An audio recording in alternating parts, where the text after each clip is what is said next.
കൂടുതൽ വാർത്തകളും വീഡിയോകളും കാണാൻ ഈ ചാനൽ സബ്സ്ക്രൈബ് ചെയ്യുക. കൂടെ ബെൽ ബട്ടൺ അമർത്തുക. ഏഷ്യ ലൈവ് ടിവിയുടെ ജ്യോതിഷ പ്രോഗ്രാമിലേക്ക് ഏവരെയും സ്വാഗതം ചെയ്യുന്നു. ഇന്നത്തെ എൻ്റെ വിഷയം, ആരെയും വിശ്വസിക്കാത്ത ചില നക്ഷത്രക്കാരുണ്ട്. ആ ചില നക്ഷത്രക്കാരെ പറ്റിയാണ് ഞാൻ പറയുന്നത്. ചില നക്ഷത്രക്കാരെ ആരെയും പെട്ടെന്ന് വിശ്വസിക്കില്ല.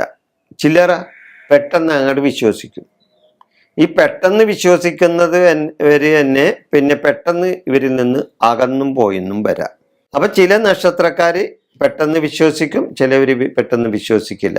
പെട്ടെന്ന് വിശ്വസിക്കുന്നവർ പെട്ടെന്ന് അകന്നും പോകുന്നും വരാം.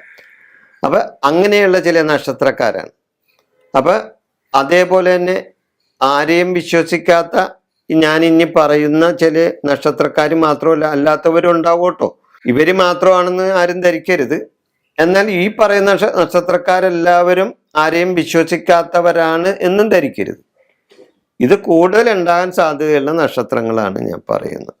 അതായത് മൂലം നക്ഷത്രക്കാർ, തൃക്കേട്ട നക്ഷത്രം, ചതയം നക്ഷത്രം, ഉത്രം നക്ഷത്രം, വിശാഖം നക്ഷത്രം, പൂരുരുട്ടാതി നക്ഷത്രം, ആയില്യം നക്ഷത്രം, രേവതി നക്ഷത്രം. ഈ നക്ഷത്രക്കാർ ആരെയും വിശ്വസിക്കാൻ സാധ്യത കുറവാണ്.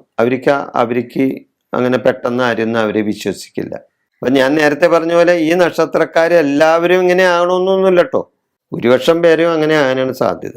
അപ്പൊ അതുപോലെ തന്നെ അതേപോലെ ഈ നക്ഷത്രക്കാരാണ്, അവർ പരോപകാരികളും കൂടിയാണ്. നക്ഷത്രക്കാർ പരോപകാരികളാണ്, ഒരാളുടെ ദുഃഖത്തിൽ പങ്കുചേരുന്നവരുമാണ്. അതൊന്നും കുഴപ്പമൊന്നുമില്ല. ആരും വിശ്വസിച്ചില്ല എന്ന് വിചാരിച്ച് ഇവര് ആക്കുമൊന്നും ഒരു ഉപകാരവും ചെയ്യാത്തവരാണെന്ന് ധരിക്കരുത്. അവർ പരോപകാരികളാണ്, മറ്റുള്ളവരുടെ ദുഃഖത്തിൽ പങ്കുചേരുന്നവരുമാണ്. ദയയും പുണ്യവും ഇവർക്ക് ഉണ്ട്. ഇവർ പലരെയും സഹായിക്കുകയും ചെയ്യും. അത് ഇവർക്കുള്ള ഒരു സ്വഭാവ ഗുണമാണ്. ഇവർ പലരെയും സഹായിച്ചെന്നും വരാം. എന്നാൽ ഒന്ന് ചിന്തിച്ചിട്ടേ അവർ മറ്റൊന്ന് ചെയ്യും. അങ്ങനെയുണ്ട്. പെട്ടെന്ന് നേരത്തെ പറഞ്ഞ പോലെ പെട്ടെന്ന് വിശ്വസിക്കുന്ന കൂട്ടത്തിലല്ലെന്ന് പറഞ്ഞല്ലോ. അപ്പൊ ഒന്ന് ചിന്തിച്ചിട്ടേ മറ്റൊന്ന് ചെയ്യും. അതുകൊണ്ട് ചില ശത്രുക്കളും ഇവർക്കുണ്ടാവും. ഈ നക്ഷത്രക്കാർക്ക് കുറച്ച് ശത്രുക്കൾ ഉണ്ടാകാൻ സാധ്യതയുണ്ട്. ചില സന്ദർഭങ്ങളിൽ ദേഷ്യക്കാരാകാനും ഇവർക്ക് കഴിയും. ചില സമയത്തിൽ ഇവർ ദേഷ്യക്കാരും ആവും.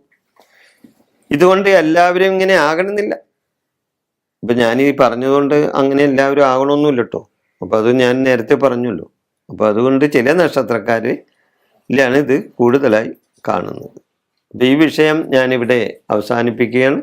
നിങ്ങൾക്ക് നന്ദി, നമസ്കാരം.